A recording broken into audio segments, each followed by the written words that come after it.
Mti wa uzima unaujua? Do you know the tree of life? Ulikuwa kwenye kitabu cha Mwanzo.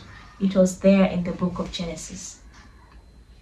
Adam hakula matunda yake. Adam did not eat from the tree. Na ndio maana uzima ukawa umeondoka.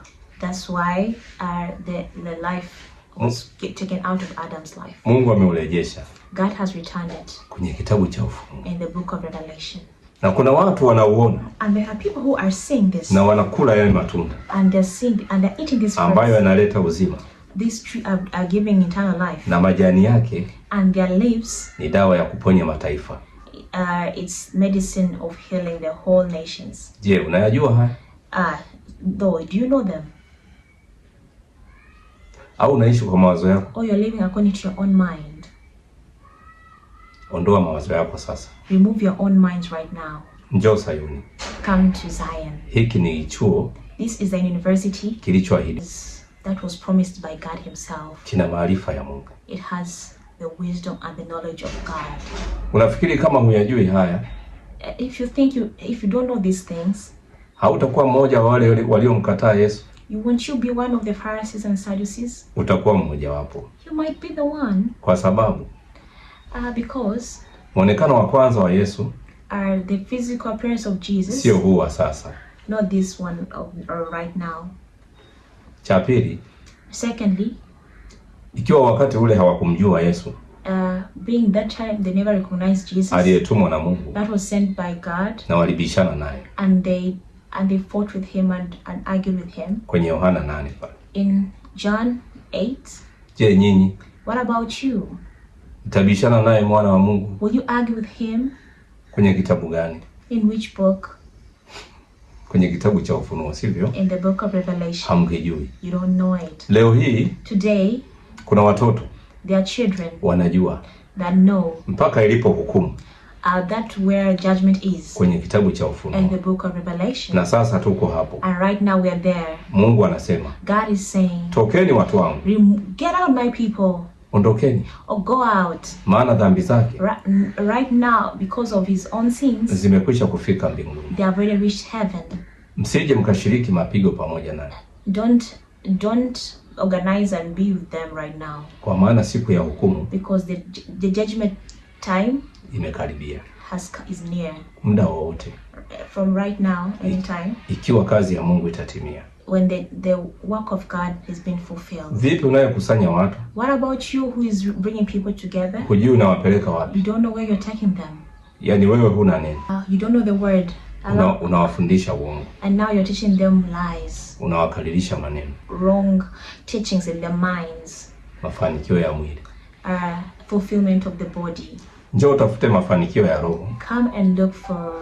Hata wewe unayesikiliza. Come and look for success of the kingdom of heaven. Maana wakati umekaribia. Because the time is near. Haya maneno right now mnayoyasikia, what you're hearing, imeandikwa. It's written. Yeyote anybody atakayenikataa, who refuses me or rejects mimi na maneno yangu, me and my words, maneno hayo hayo, the same words, ndio itakayomhukumu siku ya mwisho, will judge them in the last day.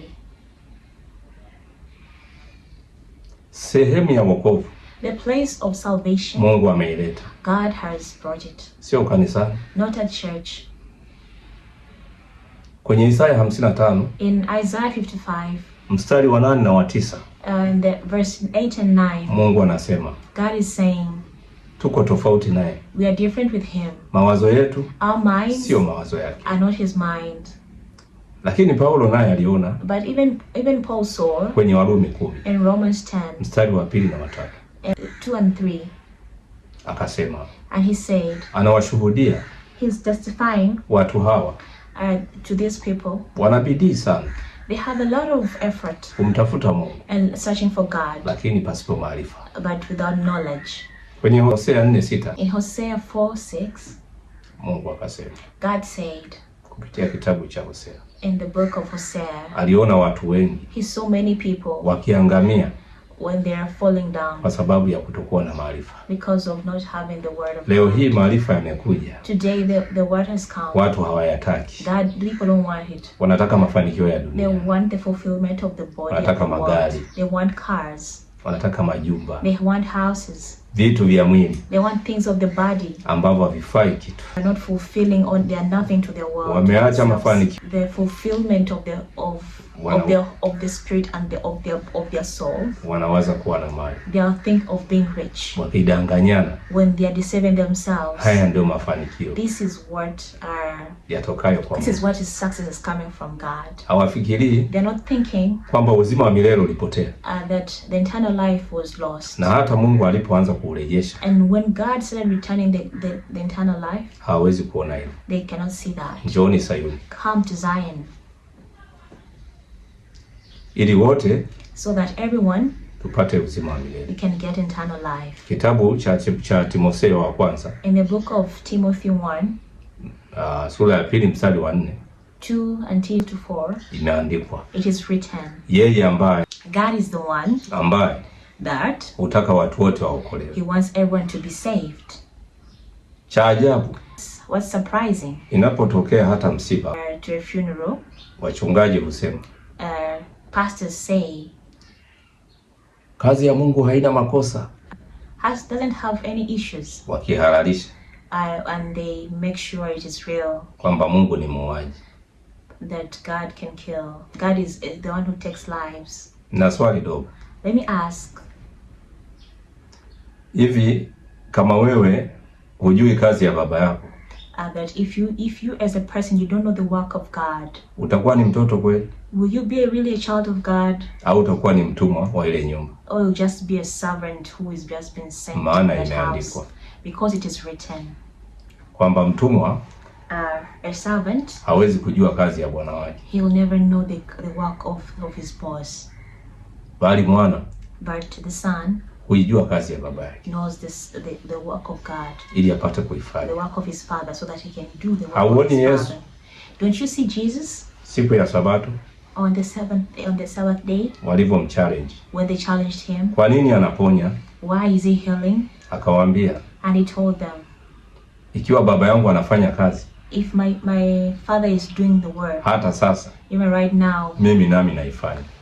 Even me, I'm doing it. Asanteni sana. Thank you. Kwa wale mliosikiliza. For those who are listening. Karibu chuo cha Sayuni. Welcome to Mount Zion. Hakina malipo. University of Zion. Kwa sababu imeandikwa. It has no payment because it is written. Kila kitu kipo kwenye Biblia. Everything is written in the Bible. Neno la ufalme litakapotimia. The word of the kingdom of heaven. Hakuna malipo.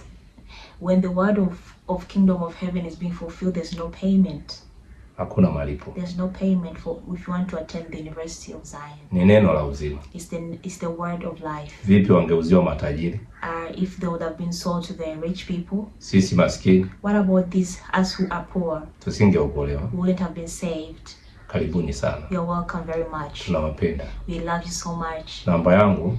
Our number. 07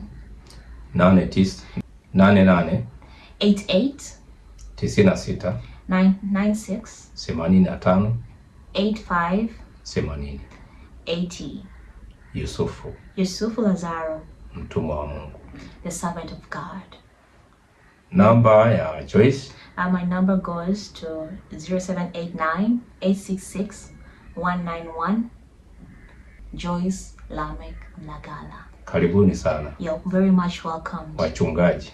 The pastors. Maana watu wengine. And other people are most welcomed. Tena nyinyi wachungaji. Even you pastors. Yesu alisema.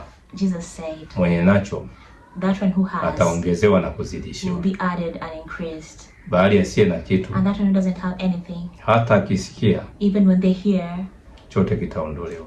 Everything will be taken away. Yupo ndege mchafu. There is a bad bird. Mwenye kuondoa. Who takes away habari njema ulizozisikia. The good news that you've heard. Tunakwenda kuomba sasa. You're going to pray right now. Neno hili likae. This word stay. Isiondoke. Been taken away. Asante. Asante.